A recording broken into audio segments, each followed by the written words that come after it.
Joey Quinn will return in Dexter Resurrection.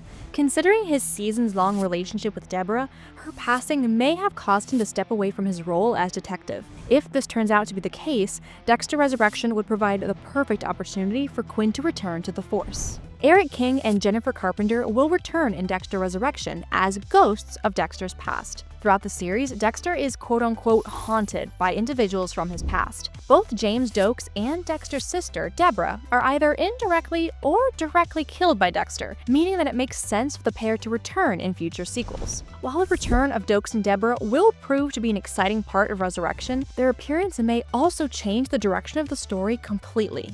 The death of Doakes and Debra are among the most tragic in the series, but Dexter's reactions to them were completely different, which may lead him to change one way or another as they accompany him during the upcoming sequel series. While on the run from the law, Dexter will search for his biological son, Harrison, who was placed in foster care after the death of Hannah McKay. In a shocking conclusion of Dexter New Blood, Harrison shoots his father in the chest, then flees the scene. Seen in the teaser trailer for Resurrection and the final scene of New Blood, Dexter is confirmed to be alive, meaning he will attempt to hunt down his son. Whether it is for revenge or for reconnection, fans have yet to figure out. Considering his father and adoptive parent Hannah both possess the serial killer gene, it is no surprise that Harrison also demonstrates similar qualities. If Dexter manages to find Harrison, he may try to steer his life in a different direction, especially now that he has already committed his first attempted murder. On the other hand, Harrison may prove to be the perfect partner for Dexter as he plans to take down his next target, Prater. Angel Batista returns once again for Dexter Resurrection to chase down Dexter once and for all. In the original Dexter series, despite being one of his closest friends, Batista was never really suspicious of Dexter. It wasn't until New Blood that he began to catch on to him, suspecting that he was the Bay Harbor Butcher.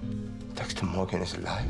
Now that Dexter is confirmed to be alive following Harrison's murder attempt, Batista may call in some personal favors. Newly appointed captain in the Miami Metro Homicide Division, Batista will use his rank and his connections within the Miami Police Department and beyond to hunt down Dexter. While the two were once friends, his newfound knowledge of Dexter will force him to put their former relationship aside and bring him to justice. With Angel Batista and the entire police force after him, Dexter will have to face his biggest challenge yet in Resurrection. Dexter will be caught at the end of Dexter Resurrection and held at trial. The end of Dexter Resurrection could be the conclusion of Dexter's story, meaning he has to pick which side he's going to be on going forward. Some fans speculate that Dexter will become a victim of capital punishment via the electric chair. This would make sense given the foreshadowing we have seen throughout the series.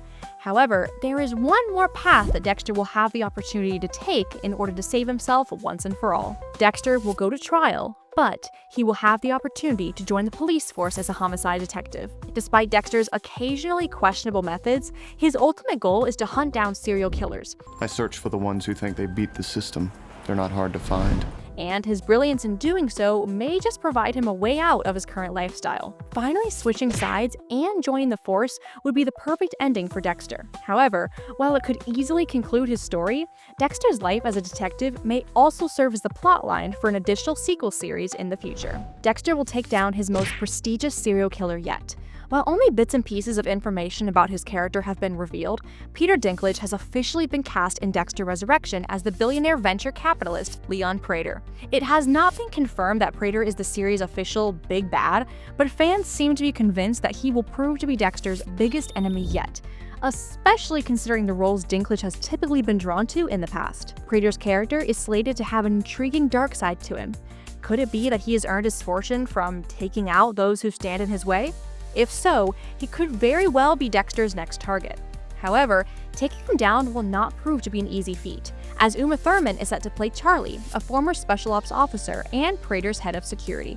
If Thurman's character is anything like her previous roles, Dexter is going to have a hard time reaching his next target. Dexter's fourth series installment to Resurrection could very well be the end of the line for the series' titular character. Given the star casting additions that have been made, including Thurman and Dinklage, it is clear that the writers have massive plans for this series. Dexter New Blood also left the door perfectly propped open for characters like Harrison and Batista to have their own spotlight moments in the series. leaving fans on the edge of their seats waiting for old familiar faces and new addition to the Dexter universe to appear. What do you think of these Dexter resurrection theories? Do you think New Blood was a satisfying ending to the series, or is an additional series necessary to tie things up once and for all? Is it possible that Harrison could have his own sequel series in the near future? Let me know your thoughts in the comments below, and don't forget to hit that like button and subscribe for more theories just like these. Thanks again for watching Screen Rant, and I'll see you in the next one.